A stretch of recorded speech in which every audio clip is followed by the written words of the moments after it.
ঢাকা 17 আসনের সংসদ সদস্য পদপ্রার্থী ডক্টর এস এম খালিদুজ্জামান তার প্রচারণার যে মিছিল সেটি এই মুহূর্তে দেখতে পাচ্ছেন যে জামাতের ব্যাপক সংখ্যক নেতাকর্মী তারা আজকের এই প্রচারণা মিছিলে অংশ নিয়েছেন এবং এই মিছিলে নেতৃত্ব দিচ্ছেন বাংলাদেশ জামায়াতে ইসলামীর মনোনীত ঢাকা 17 আসনের সংসদ সদস্য পদপ্রার্থী ডক্টর এস এম খালিদুজ্জামান। তিনি জামায়াতের পদপ্রার্থী হিসেবে এই আসন থেকে নির্বাচনে অংশগ্রহণ করবেন এবং তার প্রতিদ্বন্দ্বী হিসেবে লড়াই করবেন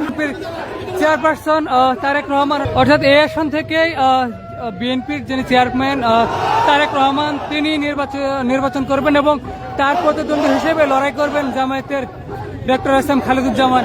এবং তার এই নির্বাচনী প্রচারণা মিছিলে বিভিন্ন শ্রেণী পেশার মানুষের যে ঢল নেমেছে সেটি আপনারা ইতিমধ্যে দেখতে পাচ্ছেন।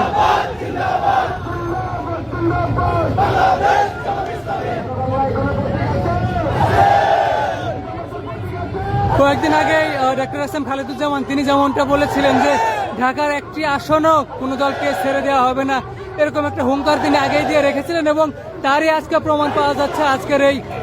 নির্বাচনের প্রচারণা মিছিলে।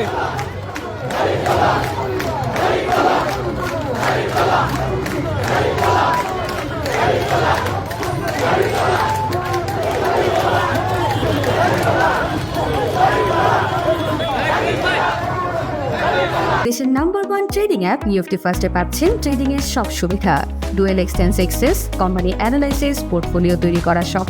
আরও অনেক ইউনিক ফিচারের সাথে ট্রেড করতে ডাউনলোড করুন এক্ষুনি।